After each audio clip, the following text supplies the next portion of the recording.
Next बात आती है पैकिंग फ्रैक्शन की। सो पैकिंग फ्रैक्शन क्या होता है? Packing fraction represent the total volume occupied by the atoms in a unit cell.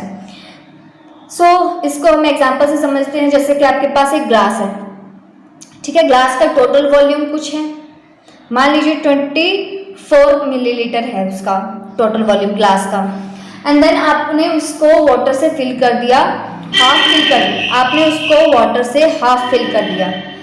Suppose कीजिए कि आपने उसको 12 मिलीलीटर फिल कर दिया, सो आपने उसको हाफ फिल कर दिया। अब यही बात है कि टोटल वॉल्यूम तो उसका था 24 मिलीलीटर, बट आपने कितना उस वाटर से ऑक्यूपाई किया? 12 मिलीलीटर। सो वो जो ऑक्यूपाइड वॉल्यूम है वो आपका होता है पैकिंग फ्रैक्शन, ठीक है। So packing fraction represent the total volume occupied by the atoms in a unit cell, वो आपके पास होता है packing fraction. So packing fraction का फॉर्मूला क्या है?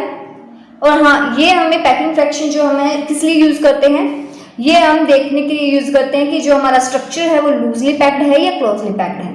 अगर हमारे पास पैकिंग फ्रैक्शन कम आती है, सो इट मीन्स कि हमारा जो स्ट्रक्चर है वो लूजली पैक्ड है, और अगर हमारे पास पैकिंग फ्रैक्शन मैक्सिमम आती है, ज्यादा आती है, तो इसका मतलब कि आपका जो स्ट्रक्चर है वो क्लोजली पैक्ड है, ठीक है। पैकिंग फ्रैक्शन का फॉर्मूला क्या है?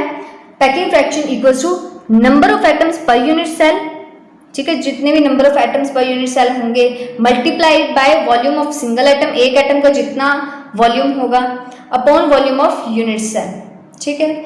Now number of atoms per unit cell कितना है? हमने अभी चेक किया है 1 है, ठीक है। अब वॉल्यूम ऑफ सिंगल एटम, एक एटम जो है हमारा वो स्फेरिकल होता है, ठीक है। ये जो एक एटम है हमारे पास, ये स्फीयर के अंदर प्रेजेंट होता है। जो आपकी जो ये लाइन है ना, इसके अंदर आप कॉर्नर्स के ऊपर यूं एटम्स प्रेजेंट दिखाते हो, वो कुछ इस तरीके से होते हैं, एक दूसरे के साथ चिपके हुए होते हैं।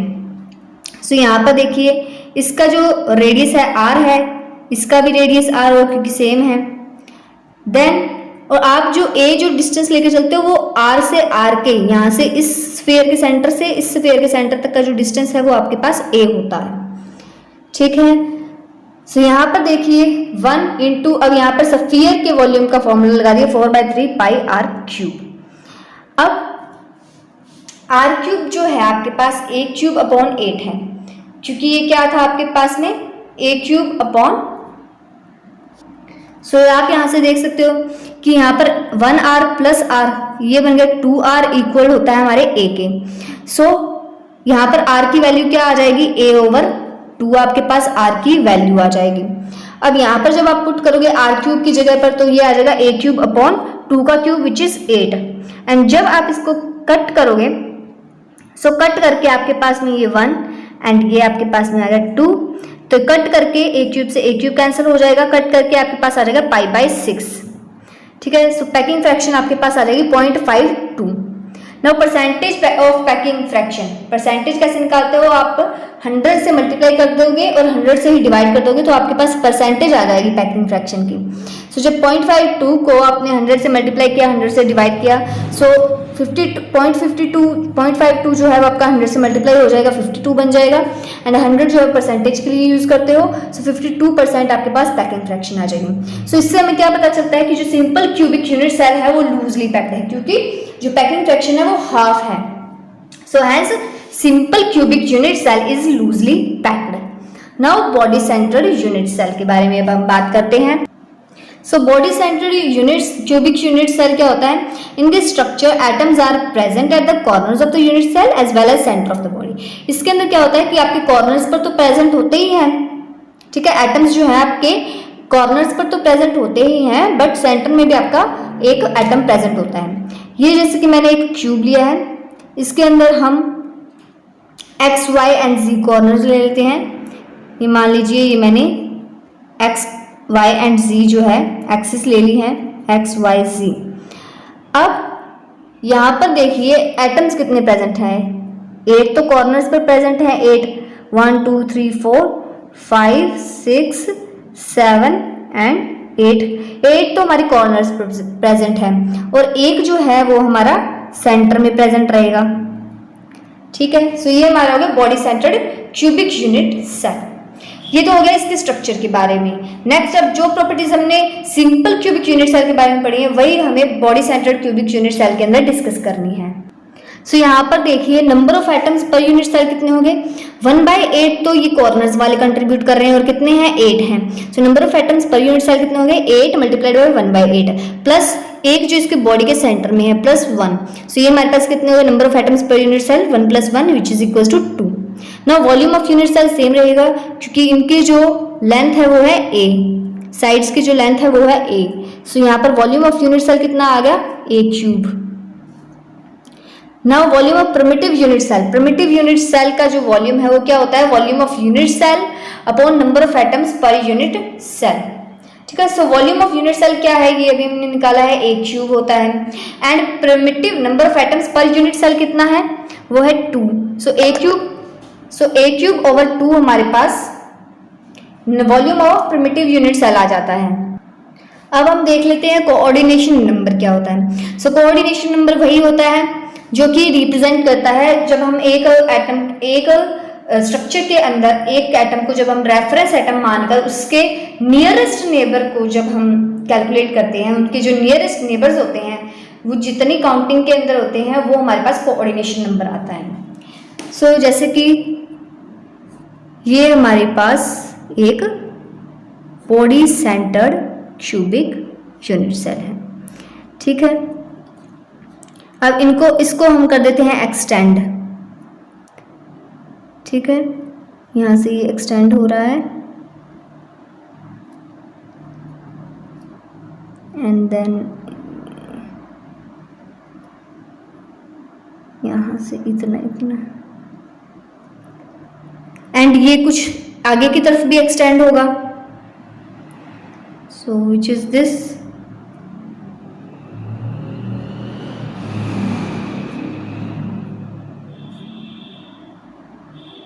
ठीक है।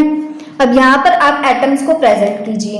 8 तो हमारे पास कॉर्नर्स पर होंगे 1 2 3 4 5 6 7 एंड 8 एंड इसके भी कॉर्नर्स पर होंगे।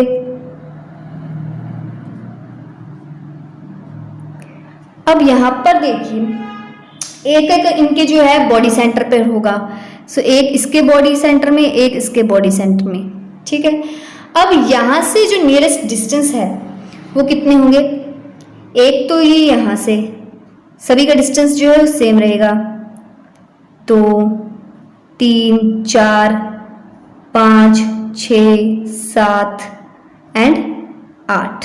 सो टोटल यहाँ पर हमारे पास कितने बन रहे हैं नियरेस्ट नेबर 8 नेबर्स बन रहे हैं हमारे नियरेस्ट, क्योंकि ये सेंटर के अंदर है। सो जितने भी ये 8 कॉर्नर्स जो हैं ये इसके नियरेस्ट नेबर होने वाले हैं। ठीक है, एंड ये मान लीजिए आपके पास A है एंड ये है आपके पास में C, ये है आपके पास C। ठीक है, ये है B। सो अगर आप ये ट्रायंगल लो ABC, अगर आप ये ट्रायंगल लो सो इसके अंदर जो AB का डिस्टेंस है वो कितना है, क्योंकि ये जो एटम्स है ये कुछ इस तरीके से पैक्ड होते हैं। मैंने आपको बताया 2 अगर हम एक लाइन के ऊपर 2 मीट करें, बट यहाँ पर एक लाइन के ऊपर 3 है। सो यहाँ पर ये कुछ इस तरीके से होगा। इसका डिस्टेंस R है, इसका भी R है एंड यहाँ पर भी R एंड यहाँ पर भी R। ठीक है, स्फीयर का रेडियस जो है वो R है। सो यहाँ पर हमारे पास टोटल यहाँ से लेकर हम यहाँ तक कैलकुलेट करें सो वो कितना आ रहा है हमारे पास 4R आ रहा है। सो इट मीन्स जो हमारे पास 4R की वैल्यू है, AB की जो वैल्यू है वो है 4R एंड AC का जो डिस्टेंस है वो है √2a। ठीक है, अब हमें निकालना क्या है BC अगर निकालना है। ठीक है, BC अगर हमें निकालना है, अब क्योंकि हमें R की value in terms of A निकालनी है सो इसके लिए हम क्या करेंगे, हमें 2 वैल्यूज तो पता चल गई। AC जो है वो √2a होता है और AB जो है वो 4R है। अब हम ट्रायंगल ले लेते हैं ABC। So in triangle ABC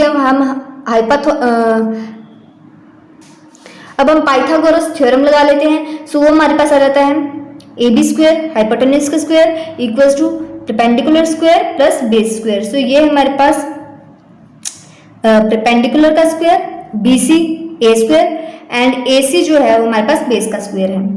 and जो साइड जो है वो है A, जो साइड का लेंथ है वो A है।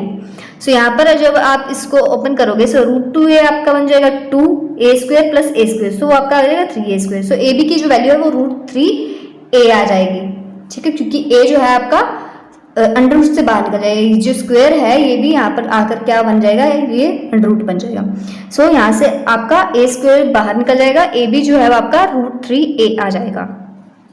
नेक्स्ट जो आपने लिया हुआ था AB की वैल्यू आपके पास एक थी 4r एंड AB की वैल्यू इक्वल्स टू √3a। जब आप इन दोनों को कंपेयर करोगे 4r इक्वल्स टू √3a तो आपके पास r की वैल्यू आ जाएगी √3/4a।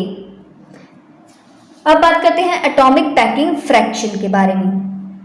एटॉमिक पैकिंग फ्रैक्शन क्या होता है, ये हमें एटम जो हमारे पास सिस्टम है, जो भी हमारे पास क्रिस्टल है उसके लूजली या फिर क्लोजली पैक्ड होने के बारे में बताता है, ठीक है। सो ये होता क्या है, it is the ratio of volume occupied by the total number of atoms per unit cell to the volume of single unit cell, ठीक है। पैकिंग फ्रैक्शन का वॉल्यूम जो पैकिंग फ्रैक्शन जो होता है उसका जो फॉर्मूला है वो ये है। ये मैं पैकिंग फ्रैक्शन आपको पिछले लेक्चर के अंदर अभी पढ़ा चुकी हूँ।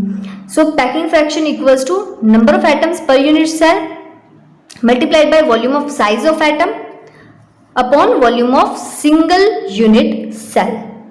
अब यहाँ पर क्या है, number of atoms per unit cell कितने हैं ये अभी हमने निकाला हुआ है। Number of atoms per unit cell जो है वो आपके पास 2 है, ठीक है। एंड जो volume of size of atom है वो है स्फीयर के अंदर 4/3 πr³ upon volume of single unit cell.